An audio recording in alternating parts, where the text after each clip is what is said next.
I was doing A&R at a record label, and there was a promoter at Live Nation who I used to tip off on acts.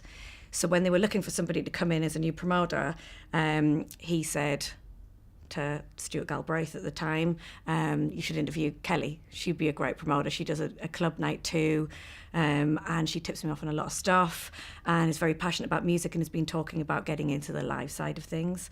And he basically said to Stuart, call her, and he called me, and I had an interview in a pub.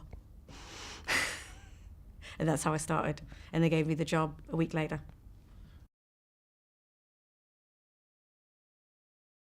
As soon as you promote your first show, really, or an agent gives you an act when you didn't think you were going to get it, and there's 20 other people that are a lot more experienced than you, and someone takes a chance on you, and you put your first show on sale, and whether it sells out or whether it sells 20 tickets, you're actually part of the live world. And when you stand in that and do your first show, normally a small venue, let's face it, it's the best feeling in the world. And you just feel you feel much more part of the band's career in that point in time, because you've put this on. You've sat in a team and you've decided a venue, you decided a ticket price. You want it to sell. You right there and then you want that band to succeed.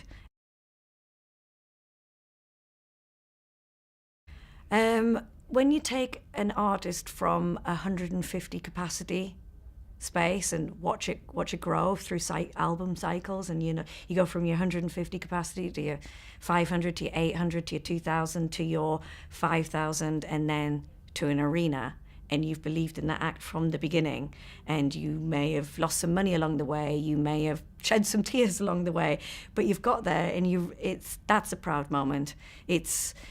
Whether it was when I did that with Scouting for Girls, or I would say a proud moment for me was the first time I sold out Wembley Arena with Bon Iver and an agent that I really like and respect, and stood beside him and watched it, and that was a very proud moment. So it's an act I love, and doing it with a team I really like, and that's what made that really special.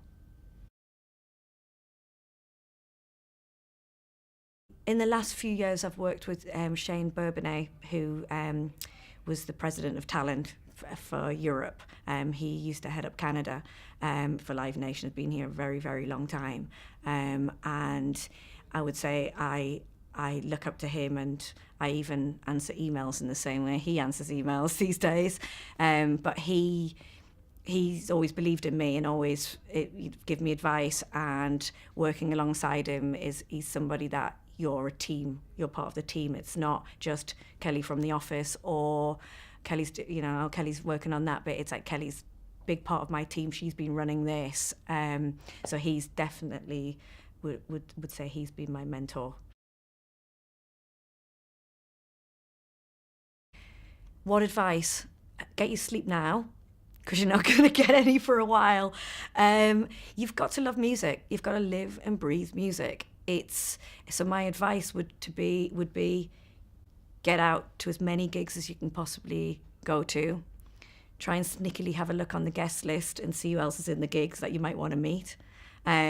Send people that you've heard are responsive in the industry to meet for a coffee. A nice agent, or a nice manager, or a nice promoter, somebody who's going to give you a little bit of time.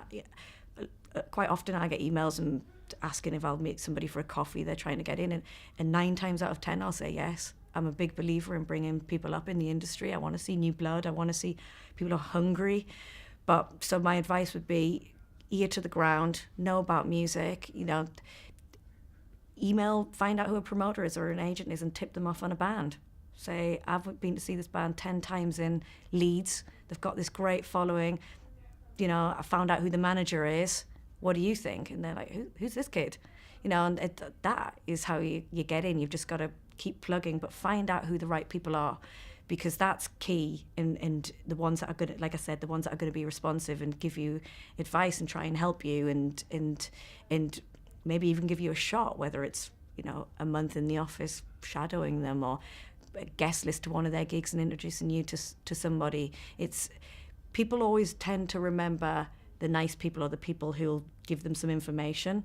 And, you know, there's people in my mind. I often think, if I ever get a chance to hire somebody, I'd love to hire that guy, the one that I meet for a coffee and tips me off on bands. I just haven't had the resources to do it yet. But you remember them. That's definitely the way, I think, is find out who the right key players are and badger them for a meeting. Dead, Elvis. Don't care where I would promote him, but I would have loved to have promoted him. Alive, it would be a dream to promote Joni Mitchell at the Royal Albert Hall. It would also be a dream to see Joni Mitchell live. So if I could promote that show, Barry Dickens, I would love to. But yeah, it would definitely be Joni Mitchell. Support for her, I don't know. I'd like her to do 3 hours and do Blue from start to finish, and then some hits after that. So I wouldn't need a support. I'd be happy just with Joni.